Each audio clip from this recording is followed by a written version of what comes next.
Hello everyone, मेरा नाम सुशीला है और आज हम लेकर आए हैं संतुलन की अवधारणा से संबंधित विभिन्न प्रश्न उत्तर जो विभिन्न परीक्षाओं में पूछे जा चुके हैं। UGC net, PGT, UP, SC में ये सारे प्रश्न पूछे जा चुके हैं। तो एक बार फिर स्वागत है आपका हमारे चैनल पर, जिसका नाम है इकोनॉमिक्स बाय सुशीला मैम। चलिए आज की क्लास को स्टार्ट करते हैं।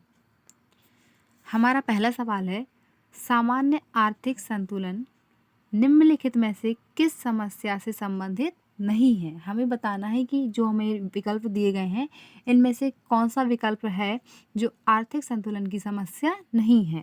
हमारे ऑप्शन है, पहला अस्तित्व समस्या, दूसरा नैतिक रूप से खतरनाक समस्या, तीसरा स्थिरता समस्या, चौथा एकलता समस्या।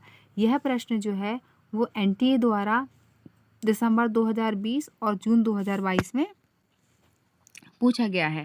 तो हमारा सही जवाब हो जाएगा ऑप्शन नंबर बी, नैतिक रूप से खतरनाक समस्या। अब हम जानते हैं कि संतुलन होता क्या है। इक्विलिब्रियम शब्द लैटिन भाषा के शब्द एक्वस अर्थात समान, जिसका अर्थ होता है साम्य की वह स्थिति जिसमें विरोधी शक्तियां या प्रवृत्तियां एक दूसरे को निष्प्रभाव कर देती हैं। Professor JK. मेहता ने भी इसमें अपने विचार रखे हैं। उन्होंने बताया है कि अर्थशास्त्र में संतुलन की गति में परिवर्तन की अनुपस्थिति बताता है। सामान्य संतुलन 3 प्रकार का होता है: अस्तित्व समस्या, स्थिरता समस्या और एकलता समस्या। चलिए हमारा दूसरा सवाल है, साम्य एक स्थिति है जहां हमारे ऑप्शन है, एक उपभोक्ता अधिकतम संतुष्टि प्राप्त करता है, दूसरा एक उत्पादक अधिकतम लाभ प्राप्त करता है, तीसरा एक फर्म अधिकतम उत्पादन प्राप्त करती है और चौथा है उपरोक्त सभी। तो यहाँ पे हमारा जवाब हो जाएगा ऑप्शन नंबर डी, उपरोक्त सभी। यह सवाल जो है वो यूपी पीजीटी 2021 में पूछा गया था। हम ये देखते हैं कि साम्य की स्थिति में चाहे वो फर्म हो, उत्पादक हो या उपभोक्ता हो, इन तीनों को ही संतुष्टि प्राप्त होती है। चलिए बढ़ते हैं हमारे तीसरे प्रश्न की ओर। हमारा तीसरा सवाल है, संतुलन का एक प्रकार नहीं है। हमारे ऑप्शन है, पहला संभावित, दूसरा स्थिर, तीसरा अस्थिर, चौथा तटस्थ। यह सवाल जो है वो यूपी पीजीटी 2021 में पूछा गया था। तो यहाँ पे हमारा सही जवाब हो जाएगा ऑप्शन नंबर ए। संभावित जो है वो संतुलन का प्रकार नहीं है, बाकी स्थिर, अस्थिर और तटस्थ जो है वो संतुलन के प्रकार हैं। तो यहाँ पे हमारा ऑप्शन नंबर ए जो है वह सही रहेगा। हमारा चौथा प्रश्न है, साम्य अस्थिर एवं अनिर्धारणीय होता है। यहाँ पे हमें कुछ मॉडल के नाम दिए गए हैं जिसमें हमें ये बताना है कि साम्य अस्थिर एवं अनिर्धारणीय होता है। हमारा पहला ऑप्शन है एजवर्थ के द्वैधिकार मॉडल में, दूसरा चैम्बरलेन के अल्पाधिकार मॉडल में और तीसरा बर्ट्रैंड मॉडल में और चौथा पैरेटो के मॉडल में। तो यहाँ पे हमारे इस सवाल का सही जवाब हो जाएगा ऑप्शन नंबर ए, एजवर्थ के द्वैधिकार मॉडल में। एजवर्थ के अनुसार प्रत्येक द्विअधिकारी यह सोचता है कि वह चाहे जो कीमत निर्धारित करे, परंतु उसका प्रतिद्वंदी अपनी कीमत में कोई परिवर्तन नहीं करेगा। इस मान्यता तथा कुओं के खनिज कुओं के उदाहरण को लेकर एजवर्थ ने सुझाया कि द्विअधिकारी में कोई भी निश्चित संतुलन स्थापित नहीं हो सकता। हमारा पांचवा सवाल है,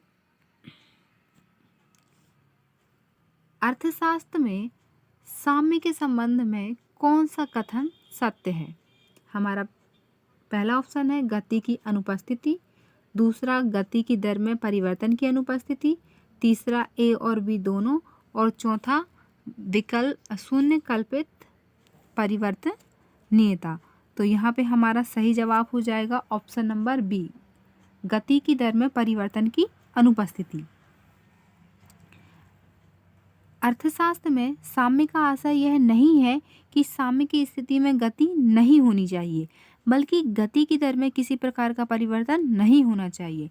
यहाँ पे फिर से प्रोफेसर J.K. मेहता ने अपना विचार दिया है कि अर्थशास्त्र में संस्थिति या साम्यिकी गति परिवर्तन की अनुपस्थिति कहलाता है, जबकि भौतिक विज्ञान में यह स्वयं की गति में अनुपस्थिति है। यहाँ पर सबसे ध्यान देने योग्य वाली बात है कि यहाँ पर भौतिक विज्ञान में स्वयं की गति अनुपस्थिति को बताता है, इस पर ध्यान दिया गया है। हमारा छठवां सवाल है,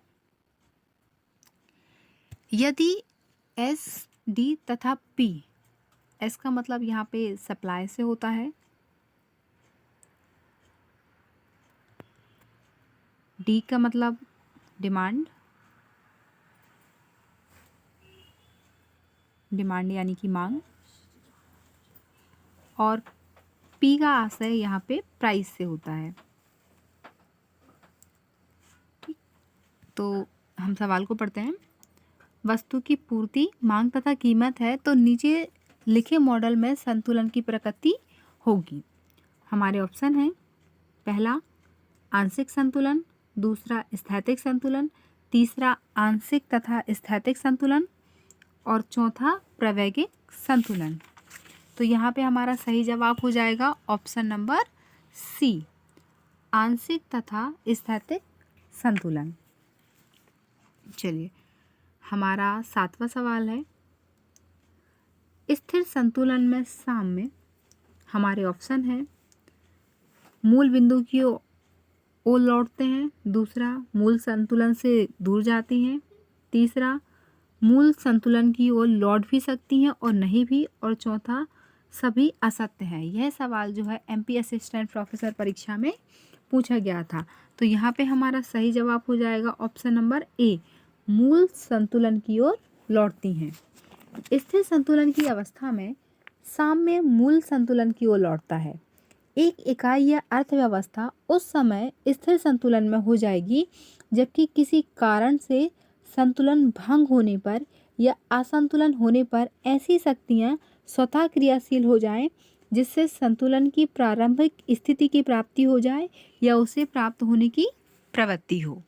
चलिए, हम आगे बढ़ते हैं।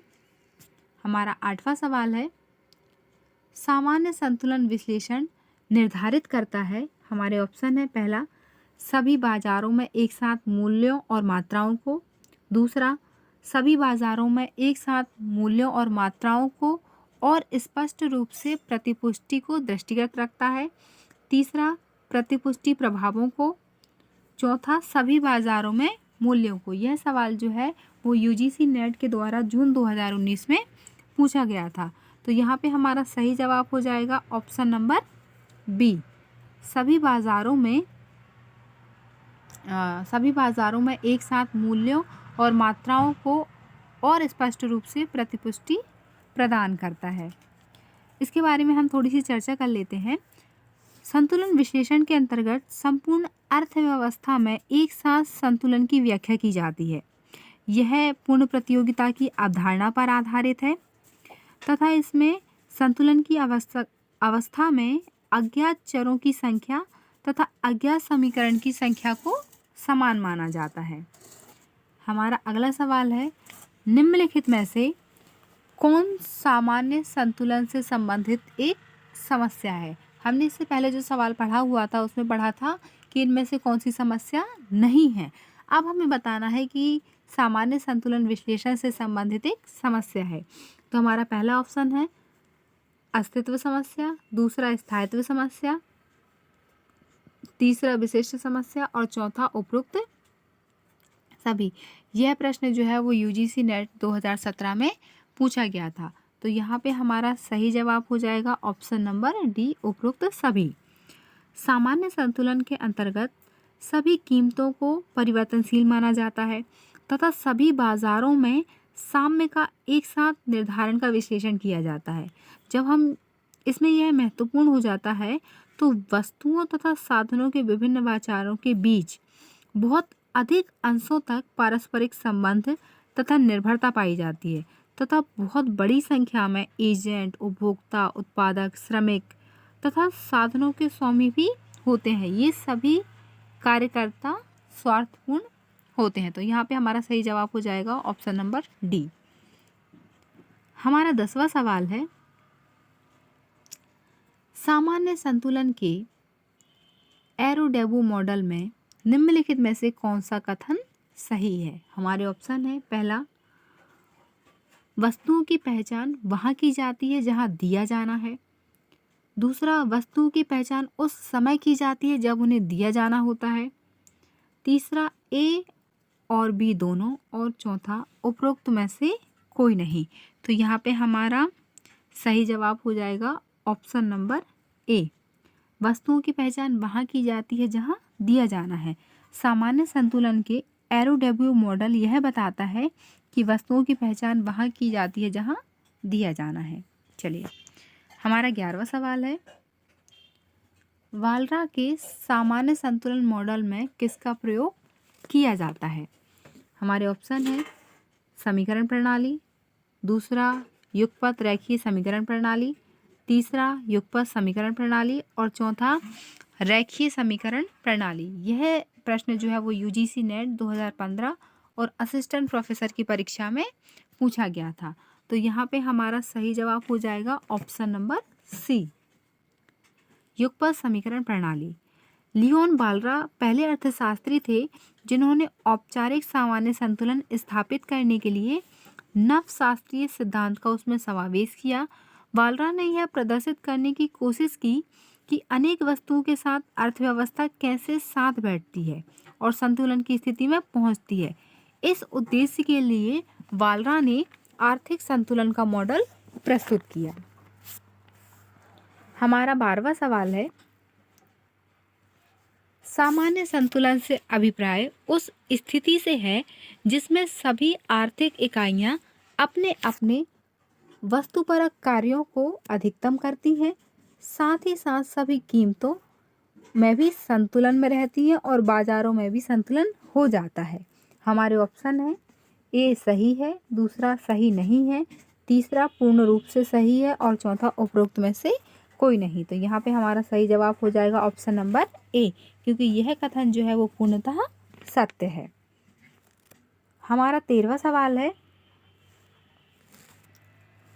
मकड़जाल मॉडल के अनुसार स्थायी संतुलन की अवस्था किस स्थिति में प्राप्त होती है? हमारे ऑप्शन है, ए मांग आधिक्य तथा मांग की लोच बराबर पूर्ति की लोच। दूसरा, मांग आधिक्य तथा मांग की लोच पूर्ति की लोच। तीसरा, पूर्ति आधिक्य तथा मांग की लोच बराबर पूर्ति की लोच। और चौथा, पूर्ति आधिक्य तथा मांग की लोच पूर्ति की लोच। तो यहाँ पे हमारा सही जवाब हो जाएगा ऑप्शन नंबर बी, मांग आधिक्य तथा मांग की पूर्ति की लोच। मकड़जाल मॉडल 3 प्रकार के उच्चावचनों का विवेचन प्रस्तुत करता है।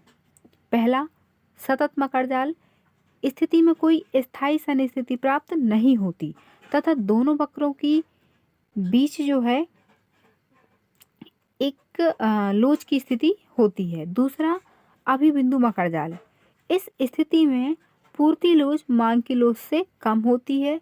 और तीसरा है अपबिंदु मकड़जाल, इस स्थिति में मांग की पूर्ति वक्र की अपेक्षा कम लोचदार हो तथा वस्तु की मात्रा में समायोजन इस प्रकार हो कि उच्चावचन सन्निस्थिति से दूर हो जाएगा।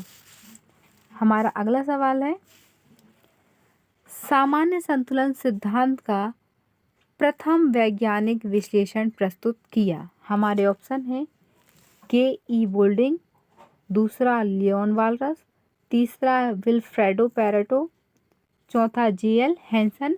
यह सवाल जो है वो एमपी असिस्टेंट प्रोफेसर की परीक्षा में पूछा गया है। तो हमारा इसमें सही जवाब हो जाएगा ऑप्शन नंबर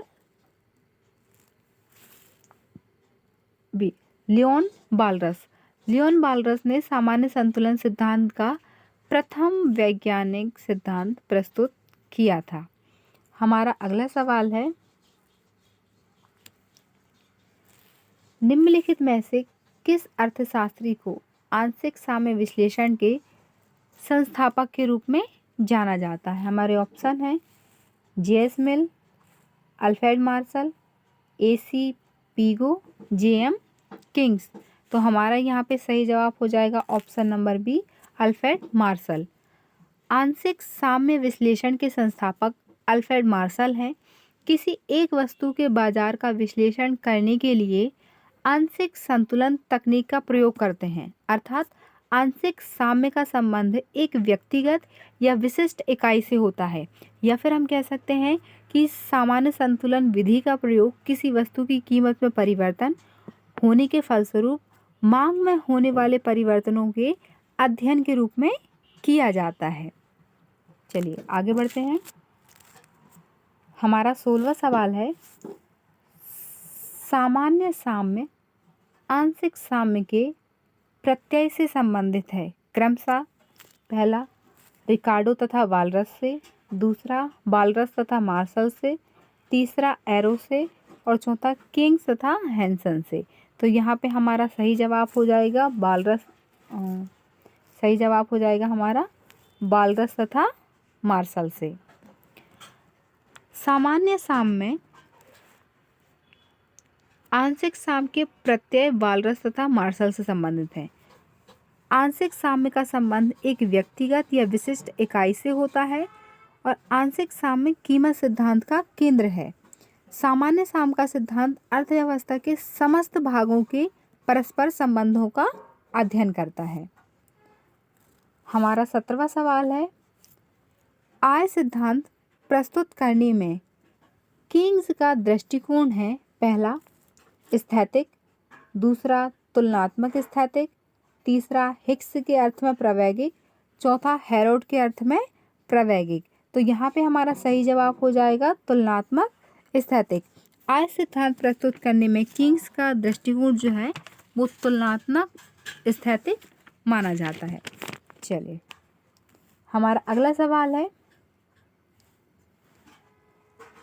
संतुलित विकास से तात्पर्य है, पहला अर्थव्यवस्था के विभिन्न क्षेत्रों में समान रूप से विकास होता है, दूसरा अर्थव्यवस्था के विभिन्न क्षेत्रों में समान वृद्धि दर हो, तीसरा अर्थव्यवस्था के विभिन्न क्षेत्रों में आवंटित साधनों में समान वृद्धि हो, चौथा विभिन्न क्षेत्रों का समान दर से विकास हो। तो यहाँ पे हमारा सही जवाब हो जाएगा ऑप्शन नंबर ए, अर्थव्यवस्था के विभिन्न क्षेत्रों में समान रूप से विकास होता है। संतुलित विकास के समर्थक जो है वो निम्न अर्थशास्त्रियों को माना जाता है, पहला एडम स्मिथ, दूसरा नक्से, तीसरा फ्रेडरिक लिस्ट, चौथे रॉडान, पांचवे लेविस, छठवें सिटोवस्की, सातवें एलियन यंग और आठवें लिबिस्टीन।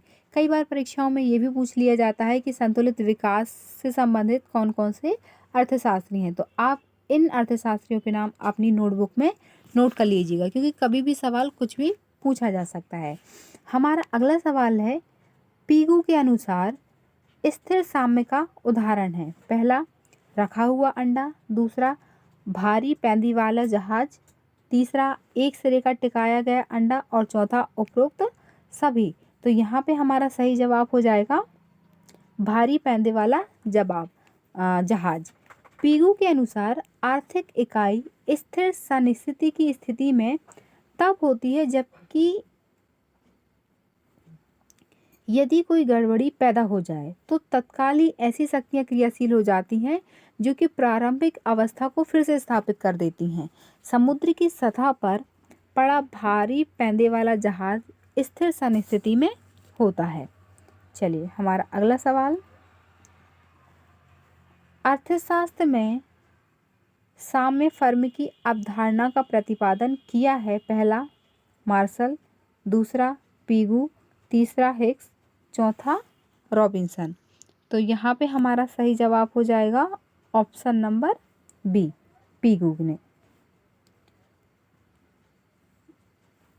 चलिए हमारा अगला सवाल है,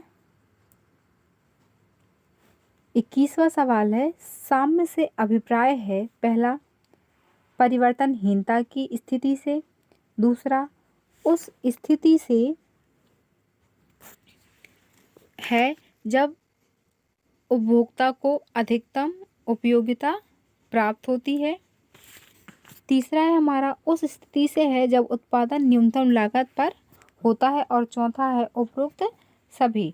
तो इस सवाल का हमारा सही जवाब हो जाएगा उपरोक्त सभी। अर्थशास्त्र में सनिस्थिति से आशय ऐसी गति से है जिसकी दर में कोई परिवर्तन नहीं हो रहा हो। कोई भी व्यक्ति, फर्म, समूह या उस समय सनिस्थिति की स्थिति में कही जाएगी जबकि दी हुई परिस्थितियों में वह एक ऐसी स्थिति को प्राप्त कर ले जिससे अधिक उत्तम स्थिति की प्राप्ति किसी भी प्रकार के परिवर्तन या पुनः गठन से संबंधित ना हो। हमारा अगला सवाल है, मार्शल एवं वालरस की तुलना कर उपयुक्त कथन अंकित कीजिए। हमारा पहला है, मार्शल जिसे स्थिर संतुलन मानता है, वालरस उसे अस्थिर संतुलन मानता है। मार्शल एवं वालरस से अलग अलग आधारों पर विश्लेषण किया है। तीसरा,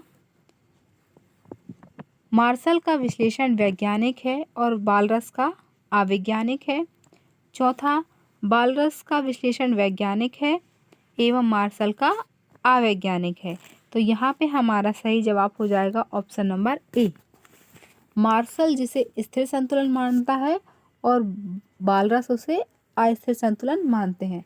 मार्शल के अनुसार जब मांग कीमत पूर्ति कीमत के बराबर होती है तो उत्पादन की नई मात्रा में बढ़ने या घटने की प्रवृत्ति होती है, वह संतुलन में होती है। ऐसा स्थिर संतुलन में होता है। जबकि वालरस ये मानते हैं कि स्थिर संतुलन की स्थितियां उलट जाती हैं। इसलिए चलिए हमारा अगला सवाल, इसका जो हमारा सही आंसर था वो ऑप्शन नंबर ए था। हमारा अगला सवाल है, मांग एवं पूर्ति वक्र का विच्छेदन बिंदु निर्धारित करता है। पहला, मात्र संतुलन कीमत का, मात्र संतुलन मांग का, मात्र संतुलन आपूर्ति का, और चौथा है संतुलन कीमत मांग तथा आपूर्ति सभी का। तो यहाँ पे हमारा सही जवाब हो जाएगा संतुलन कीमत मांग तथा आपूर्ति सभी का। यहाँ पे हम देखते हैं कि संतुलन कीमत तथा मात्रा जो कि मांग व पूर्ति फलनों की अंतरक्रिया से निर्धारित होती है, यह कीमत निर्धारण का स्थैतिक विशेषण है, क्योंकि यहाँ समस्त चर जैसे पूर्ति मात्रा, मांग मात्रा तथा कीमत एक समय ही बिंदु से संबंधित हैं। हमारा 24वां सवाल है, आंशिक संतुलन दृष्टिकोण को कहते हैं। पहला, माल्थीसियन दृष्टिकोण, दूसरा मार्शलियन दृष्टिकोण, तीसरा लियोन वालरस और चौथा स्टिगलर दृष्टिकोण। तो यहाँ पे हमारा सही जवाब हो जाएगा ऑप्शन नंबर बी, मार्शलियन दृष्टिकोण। आंशिक संतुलन तकनीक को वर्तमान रूप में प्रस्तुत करने का श्रेय अल्फ्रेड मार्शल को है। किसी एक वस्तु के बाजार का विश्लेषण करने के लिए हम आंशिक संतुलन तकनीक का प्रयोग करते हैं। हमारा 25वां सवाल है, यदि मांग वक्र का ढाल पूर्ति वक्र के ढाल से कम है तो संतुलन की स्थिति होगी। हमारे ऑप्शन नंबर हैं स्थायी, दूसरा अस्थायी, तीसरा स्थैतिक और चौथा प्रावैगिक। तो यहाँ पे हमारा सही आंसर हो जाएगा ऑप्शन नंबर डी, प्रावैगिक। मकड़ी जाल सिद्धांत प्रावैगिक मॉडल है। मकड़ी जाल मॉडल स्थायित्व मांग व पूर्ति रेखाओं के ढालों के बीच स्थायित्व पर निर्भर करता है। केंद्र अभिसरण मकड़ी जाल तब उत्पन्न होता है जबकि पूर्ति वक्र का ढाल जो है वो मांग रेखा के ढाल से अधिक होता है। चलिए आगे बढ़ते हैं। हमारा अगला सवाल है, an inquiry into the nature causes of wealth of nation किसकी पुस्तक है? हमारे ऑप्शन हैं रिकार्डो, मिल, रॉबर्टसन और एडम स्मिथ। तो यहाँ पे हमारा सही जवाब हो जाएगा option number D, Adam Smith के द्वारा जो है वो है लिखा गया था, जिसे हम हिंदी में राष्ट्रों के धन के नाम से भी जानते हैं। हमारा 27वां सवाल है, मूल आर्थिक क्रिया है। हमारे ऑप्शन है, पहला व्यापारिक क्रिया, दूसरा आवागमन, तीसरा उपभोग, चौथा कृषि। तो यहाँ पे हमारा सही जवाब हो जाएगा ऑप्शन नंबर बी, क्योंकि उपभोग करेंगे उसके बाद ही हमें पैसा मिलता है और हमारी एक जो निरंतर चक्र है वो चलता रहता है। हमारा अगला सवाल है, उत्पादन के साधन नहीं है। हमारा 28वां प्रश्न क्या पूछ रहा है कि उत्पादन के साधन नहीं है। जो हमें विकल्प दिए गए हैं इसमें से हमें बताना है कि किससे उत्पादन नहीं होता है। तो हमारे ऑप्शन है, पहला उद्योग, दूसरा मुद्रा, तीसरा श्रम और चौथा कच्चा माल। तो यहाँ पे हमारा सही जवाब हो जाएगा मुद्रा। मुद्रा से उत्पादन नहीं होता है। मुद्रा हमें साधन को खरीदने के काम आती है। जो भी हमें वस्तुओं की आवश्यकता होती है उससे हम मुद्रा खरीदते हैं। लेकिन उद्योग में उत्पादन होता है, श्रम जो है वो वस्तु उत्पादित करते हैं, कच्चे माल से जो है वो निर्मित माल बनाया जाता है। तो ये सभी के सभी हमारे जो है वो उत्पादन के साधन हो जाते हैं। चलिए हमारा अगला सवाल है, कौन सा लक्षण भारतीय अर्थव्यवस्था से संबंधित नहीं है। हमारे ऑप्शन है, पहला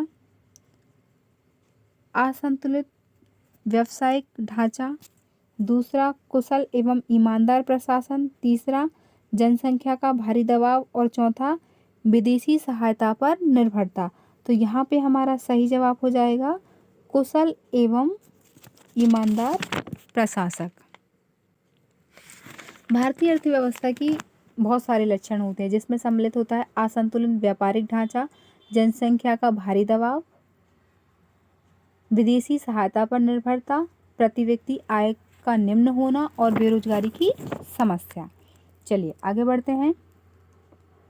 हमारा 30वां प्रश्न है, अर्थशास्त्र साध्यों के मध्य तटस्थ रहता है।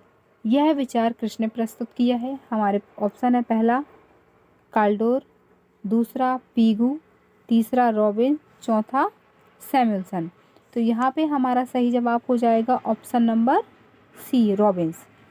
रॉबिन्स ने यह प्रतिपादित किया कि एक अर्थशास्त्री या अर्थशास्त्र साध्यों के संबंध में तटस्थ है।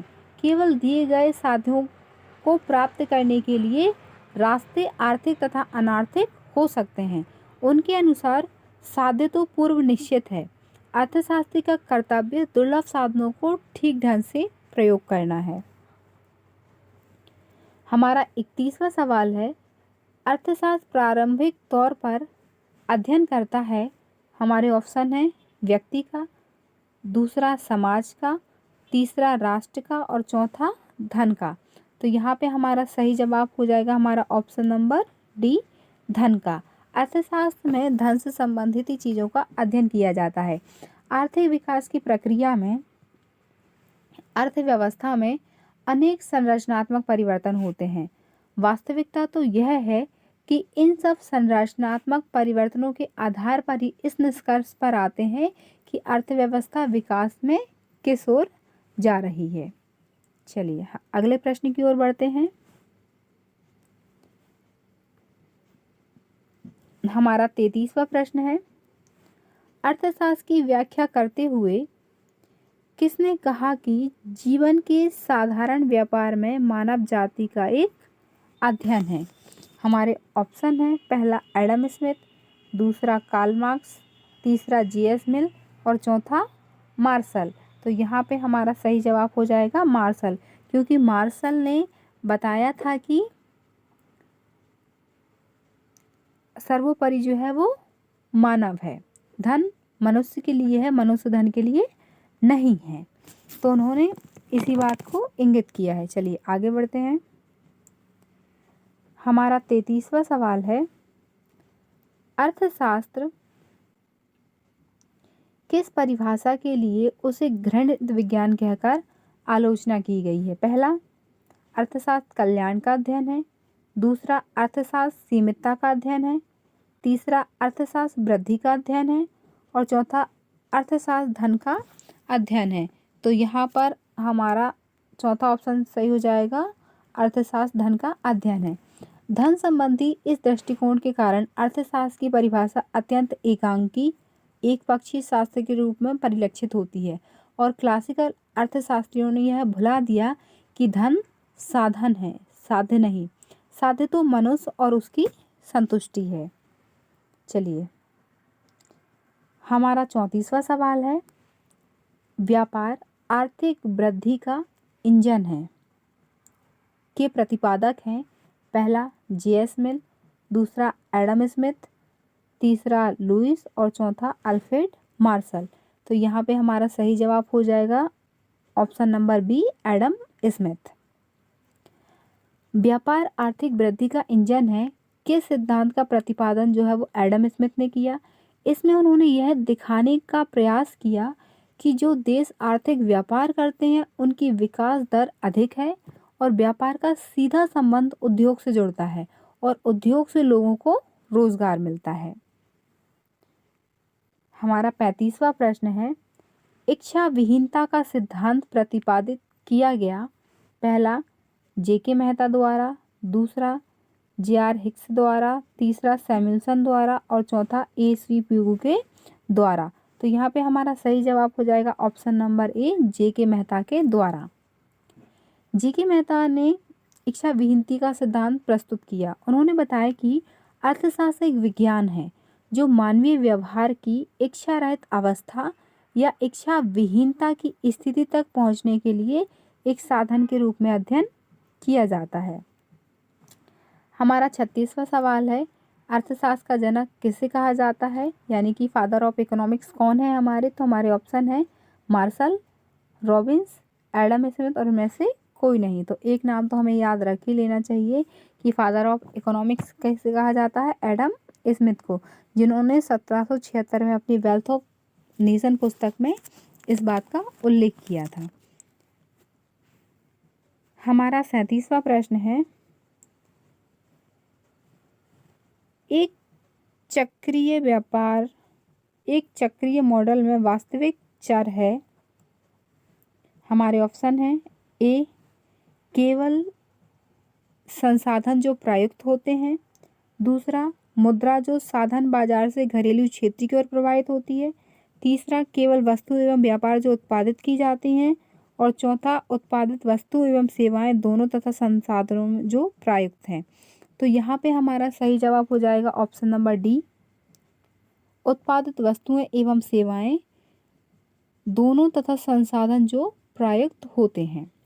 यहाँ पे हम बताना चाहेंगे कि एक चक्रीय मॉडल में 3 क्षेत्र होते हैं, घरेलू क्षेत्र, फर्म तथा उद्योग तथा सरकार।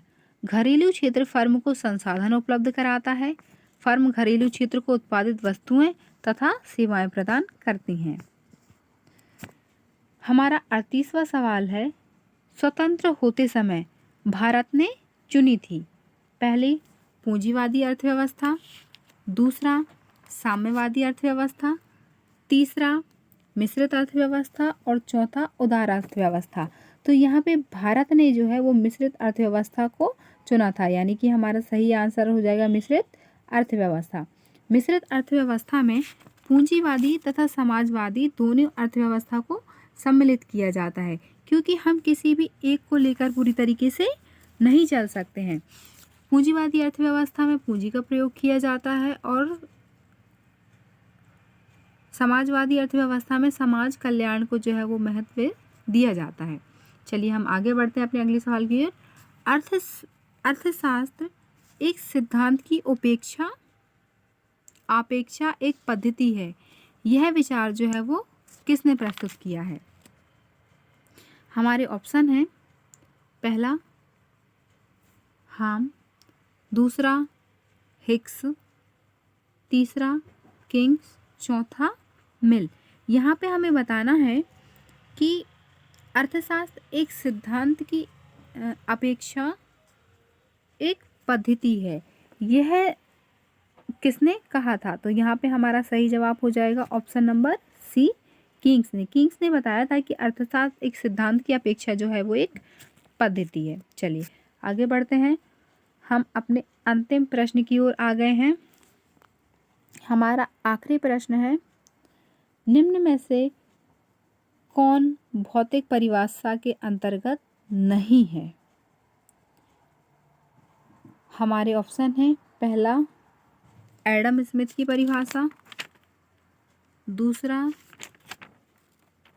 मार्शल की परिभाषा, तीसरा रॉबिन्स की परिभाषा,